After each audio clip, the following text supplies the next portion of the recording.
சகோ ரெடி ஆயிட்டீங்களா? இந்தியா பாகிஸ்தான் சொன்னாலே ஒரு கிளுகிளுப்பு, விறுவிறுப்பு, படபடப்பு எல்லாம் கலந்த ஒரு கலவை அப்படின்ற போது இந்த போட்டியிலிருந்து நான் ஆர்வத்துடன் எதிர்பார்க்கின்றது 3 விஷயங்கள். அது என்னன்றதை பார்ப்போம். நம்பர் 1 ஆப்வியஸ்லி இந்தியா அந்த மேட்ச் ஜெயிக்கணும். நம்பர் 2 என்ன பாத்தீங்கன்னா பும்ரா ஃபரானோட விக்கெட் அடிக்கணுங்க. ஃபரான் பும்ராவை சிக்ஸர் அடிச்சு அந்த ஊர்ல ஒரு பில்டப் குடுக்குறாங்க பாருங்க சகோ. என்ன மாதிரி வரவேற்பு தெரியுமா அவருக்கு?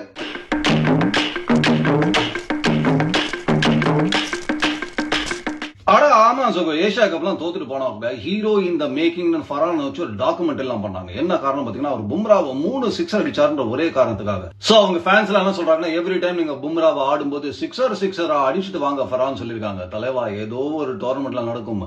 ஏன்னா பும்ரான்றது ஒரு போலர் மட்டும் கிடையாது, எங்க கிட்ட இருக்கிற ஒரு படையப்பா.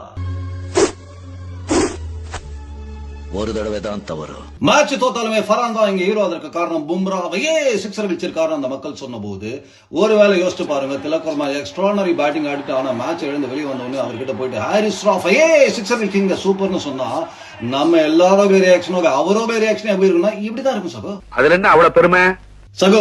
ஒரு நாடே கொண்டாடக்கூடிய சிக்ஸர்னா இந்த மாதிரி இருக்கணும். அந்த சிச்சுவேஷன்ல இந்த மாதிரி ஒரு பந்தா இப்படி நேரா சிக்ஸர் அடிக்கிறது சாத்தியமே இல்லை அப்படின்னு தான் நம்ம பேசணுமே தவிர ஹாரிஸ் ராஃபி அப்படி அடிச்சாரு அது சாத்தியம் இல்லை நம்ம பேசவே இல்லை. ஆனா நீங்க என்ன பேசிட்டு இருக்கீங்க, பும்ராவே அடிச்சிங்க அது சாத்தியம் இல்லையே, மேட்ச் தோத்தாலும் அது பெரிய ஷாட்டுப்பா, பெரிய சாதனை பேசுறீங்க அப்படின்ற போது பும்ரா வேற லெவல் சகோ.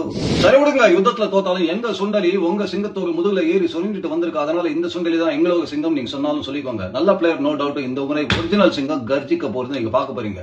சோ அதனால பும்ரா ஃபரான் விக்கெட் இருக்கணும். அதுக்கு முன்னாடி அவுட் ஆனாலும் ஓகே, பட் இல்லனா பும்ரா இஸ் வெயிட்டிங். யுஎஸ் அவங்க பாகிஸ்தான் ஜெயிச்சதுக்கு அப்புறம் வசீம் அக்ரம் வந்து ஃபரானை பார்த்து கேட்கிறாரு, இந்த விக்டரி இந்த மைண்ட் செட்டோட போய் இந்தியாவை ஆடுவீங்களா அப்படின்னு கேட்டதுக்கு ஃபரான் ஏஷியா கப்ல என்ன மாதிரி ஒரு அக்ரெசிவ் மைண்ட் செட்ல இருந்தோமோ அதே மைண்ட் செட்ல போய் இந்தியாவை ஆடுவோம்னு சொன்னாரு. ஏங்க ஏஷியா கப்ல 3 வாட்டி ஆகி 3 வாட்டியும் உத அப்படின்ற போது இப்போ வசீம் அக்ரம் மகன் மைண்ட் வாய்ஸ் உங்ககிட்ட என்ன சொன்ன? சாரி வசீம், அவர் இந்தியாவோட மைண்ட் செட் சொன்னார். அதே அக்ரெசிவ் மைண்ட் செட்ல இந்தியா வருவாங்கன்னு சொல்லியிருக்காரு. ஓகே, எனிவே இப்ப பாத்தீங்கன்னா திடீர்னு உங்க டிவில ஒரு பிரச்சனை அப்படின்னு நினைச்சு யோசிச்சீங்கன்னா இதுதான் நடக்குது சகோ. என்ன செய்யறது ஆண்டி? இப்ப ஆண்டனா திருப்பி பாருங்க ஆண்டி. நம்பர் 3 உஸ்மான் தாரிக். அட ஆமா சகோ, உஸ்மான் தாரிக் போலிங் போடும்போது சலையாவே மாறிடுறாரு. நீங்க டிவில ஏதாவது பிரச்சனை தெரிச்சு டப்புன்னு தட்டினீங்கன்னா இல்லங்க, அது லைவா போயிட்டு இருக்கு. ஆமா சகோ, இந்த சின்ன வயசுல ஸ்டாச்சு அப்படின்னு நம்ம ஒரு கேம் விளையாடுவோம், அது மாதிரி விளையாடிட்டு இருக்காரு.